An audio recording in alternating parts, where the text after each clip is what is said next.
Izvoli, Petra, ti boš malce nadaljevala tole temo socialne nepravičnosti, a ne? In vpeljala še vlogo neformalnega učenja pri pridobivanju razvoju kompetenc. Izvoli. Mi bo kar težko nadaljevati, no, ampak jaz upam, da bom kakšno dodano vrednost mogoče pa le še lahko dodala v svoji prezentaciji. Moj namen je v bistvu podpreti to, kar je bilo rečeno, kar je bilo zdaj v predavanju izpostavljeno in mogoče malo bolj fokusirati na naše področje, se pravi neformalnega učenja, socialne pravičnosti in razvoja kompetenc. Seveda, ko govorimo o neformalnem učenju in o njegovem pomenu, tukaj takoj pride v ospredje vprašanje, kje se odrasli največ učijo, in vemo, da verjetno je to priložnostno učenje. Definicije poznamo, zato mi ni treba zdaj razlagati, se poglabljati v to. Torej, kaj pa socialna pravičnost in neformalno učenje? Se pravi, bi pomenila, ta pojem pomenil omogočiti organizirane oblike učenja za vse, za razliko od priložnostnega učenja. Torej, kakšne pa bi bile, kaj bi se pa ljudje učili, če se tako preprosto vprašamo, in če to interpretiram v enem takem splošnem jeziku, torej vsega, kar je najbolj kakovostno ali pa osnovno, no, zato, da se človek lahko znajde oziroma uspešno deluje v družbi in v zasebnem življenju v današnjem svetu, ki je drugačen, kot je bil 20, 30, 50 let nazaj. S čem pa v bistvu bi mi dosegli ta razvoj kompetenc oziroma socialno pravičnost? Je tukaj ključno vprašanje. Kajti, če dobro pomislimo, to, kar je bilo ravno v predavanju izpostavljeno, pravzaprav je nek razvoj kompetenc nujen, če želimo sploh priti do tistega pravega praga pravične, socialne družbe, kjer posameznik potem lahko svobodno živi tako, kot je njemu prav, in v skladu s tem, kar so njegove norme, vrednote in tako naprej. Kaj to pomeni, spet vprašanje, organizirane oblike učenja za vse? Spet v enem preprostem jeziku bi jaz to poimenovala kot to, da človek pozna vse tisto, kar je najbolj osnovno za kakovostno življenje. Preprost odgovor, pa vendarle ni tako zelo preprost. Kajti, spremembe, ki smo jim priča, nam nalagajo, da se vprašamo nekaj od teh vprašanj vsaj. In sicer, kaj so pa danes pravi človekovi potenciali v odnosu do vseh živih bitij? Danes ne moramo biti več ignorantski do tega, da nismo edini pomembni na tem planetu ali pa mogoče v vesolju. Potem, katero znanje je pa potrebno za to, bi rekla, življenje planetarnosti? Velikokrat se pošalim, jaz kar dobro, bi rekla, kar nekaj vem o izobraževanju odraslih v Evropi. Morda nekaj tudi vem o izobraževanju odraslih v Ameriki, nekaj malega morda v Avstraliji. Ampak praktično nič ne vem o izobraževanju odraslih na Kitajskem, o zgodovini izobraževanja odraslih pri Anuitih. Ampak so preživeli, to pomeni, da so se na nek način znanja, učenje se je prenašalo iz roda v rod. Morda težko govorimo pri njih o izobraževanju, pa vendarle. Torej, hočem poudariti, da se, če želimo resno razmišljati o tem, da bomo reševali družbene probleme taki, kot so, ne pa reproducirali principe moči, ki so nas pripeljali v situacijo, v kateri smo, potem mislim, da je potrebno temeljna vprašanja postavljati, ki so pa izven ustaljenih okvirov. Potem je pomembno vprašanje smiselnost kakovostnega življenja in delovanja znotraj trenutnega ustroja družbe. Mnogi posamezniki se odločajo, da se bodo nekako izolirali sploh od družbe danes, kakršna je, od vseh družbenih sistemov. Torej, ali so morda tisti, o katerih razmišljamo, tudi na tej poti?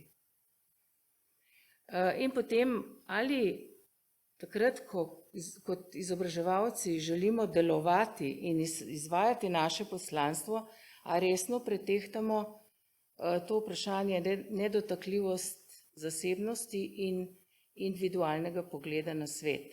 Ali imamo takrat morda v mislih ali pa pri sebi neko hipotezo, da kot tisti, ki želimo dobro drugim, imamo pravico s svojim izobraževanjem posegati v njihov življenjski slog, v njihova prepričanja in tako dalje. Seveda, vsa ta vprašanja niso lahka, se jih ne da na njih odgovoriti zelo hitro, zato jaz mislim, da je potrebna, pa tudi nakazuje se v teoriji, da so potrebne ponovni premisleki temeljev.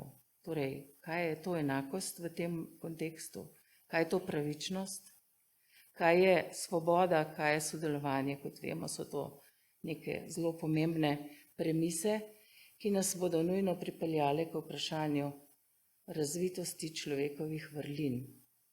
Pa ne samo človekovih vrlin, ampak spodbujanja, tako kot je kolegica Mirjana zelo dobro izpostavila, podpore vrlinam v družbah. Ali je družba taka, da bo vrline pometla in jih samo navidezno postavila na piedestal, ali jih bo zares želela tudi razviti. In seveda, kot vemo za vrline iz teorije, vrline so pa res neka tisto področje človekovega razvoja, kjer vemo, da gre za tisto področje, kjer morajo vrline najprej svobodno dozoreti v posamezniku in šele na to, ko bo dovolj posameznikov, jih bomo zaznali v družbi in šele, ko jih bomo zaznali v družbi, bomo lahko začeli razmišljati o socialno pravični družbi. Ali je presojati, ali je ta socialno pravična ali pa ne. In za konec mogoče še ta moja trditev, da razvoj kompetenc pomeni šele doseči prag socialno pravične družbe. To je šele prag, še nismo vstopili, ko bodo ljudje imeli razvite kompetence ali pa ko bodo imeli vsi možnost, da jih razvijajo vsaj v tistem preživetvenem, bi rekla, vidiku, je to šele prag, je to šele vstop. In zakaj ta trditev, jo bom zdaj poskušala na hitro izpeljati, torej po definiciji so kompetence razvite takrat, ko je delovanje odraslih lahko tudi, torej ko ima odrasli toliko znanja, veščin, spretnosti, da lahko učinkovito, kakovostno, svobodno, brez dogem ali pa z dogmami, če želi, brez političnih manipulacij ali pa politično deluje v vsakodnevnem življenju in v zasebnem življenju, v političnem življenju, na delovnem mestu. In v bistvu, če razmišljamo tako, vidimo, da šele tukaj je dovolj prostora za resen razvoj vrlin. Ne za deklarativen razvoj vrlin, ampak za resničen razvoj posameznikovih vrlin. Ne samo posameznikovih vrlin, ampak tudi vrlin družbe kot take. In šele iz tega, ko bo v bistvu nastal prostor za razvoj vrlin, bomo lahko govorili o opolnomočenju, ki smo ga mogoče kot izobraževalci velikokrat polnih ust, pa če ga smem ta izraz opolnomočenja zdaj v tem kontekstu interpretirati kot zmožnost delovanja odraslega skladu z razvitimi vrlinami. To bi bila zdaj potem tista opolnomočenost oziroma opolnomočenje. In seveda tukaj le tisto, čemur se ne moramo izogniti. Se mi zdi, da kolegica Mirjana je res nam zelo dobro razgrnila, kakšno strašno odgovornost nosimo kot izobraževalci, sploh takrat, ko razmišljamo o ranljivih skupinah. Torej, hotela sem razlagati tole, pa mislim, da ni časa. Torej, tisto, kar se mi zdi zelo pomembno, pa se nekako ujema z predhodnim predavanjem, je, da v bistvu zgodnje negativne izobraževalne izkušnje trasirajo odraslim pot naprej. Ampak tisto, kar jaz vedno znova tudi poudarjam, kar je iz mojih raziskovalnih podatkov jasno, tudi naše delo andragogov, če ne delamo zelo odgovorno in zelo strokovno, lahko povzroča dodatne negativne izobraževalne izkušnje. In nekje sem zapisala, če se nam to zgodi, smo takega odraslega ozdravili vsakršne želje, kadarkoli, da bi se še kdaj vključil v izobraževanje. Od tam ta naša strašna odgovornost za to, kako bomo ravnali z ranljivimi skupinami, kako bomo sploh ravnali z odraslimi. In vidimo, da iz izkušenj, iz vašega pripovedovanja in tudi iz pripovedovanja neposrednih uporabnikov, da je v bistvu tukaj potrebno dobro premisliti, kaj delamo, kaj je naš cilj in da so zato potrebna posebna orodja in pripomočki. Mi smo si po svojih najboljših močeh v bistvu v tem projektu zastavili, da bomo naredili kvalitetna orodja in pripomočke, ne vem, koliko nam je uspelo, ampak bom še enkrat vrnila tole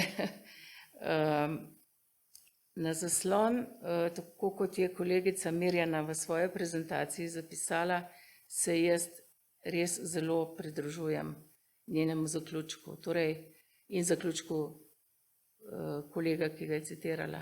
Torej, delati z ranljivimi skupinami res ni lahko in naša odgovornost je velika, ampak mislim, da je tudi poslanstvo in potem nagrada, ki jo dobimo, ko nam pa uspe, pa tudi zelo veliko. Tako da jaz mislim, da bi bil tvojem primeren zaključek za kolegico Tanjo, ki bo pa govorila o kakovosti našega dela.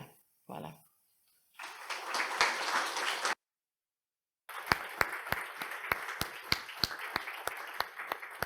Hvala lepa, draga Petra. Tako kot je pomemben vodja, je pomemben tudi zvesti oproda. In jaz tako tebe, zdaj me ne sliši, ampak Petra oproda, zvesti oproda Esteri ves čas, ker potegneš takrat, ko je treba potegniti, pobožaš takrat, ko je treba pobožati, daješ pobude, vnašaš vsebine, vnašaš te premisleke, ki so nam vsem tako dragoceni, tako da sta neprecenljiv tandem.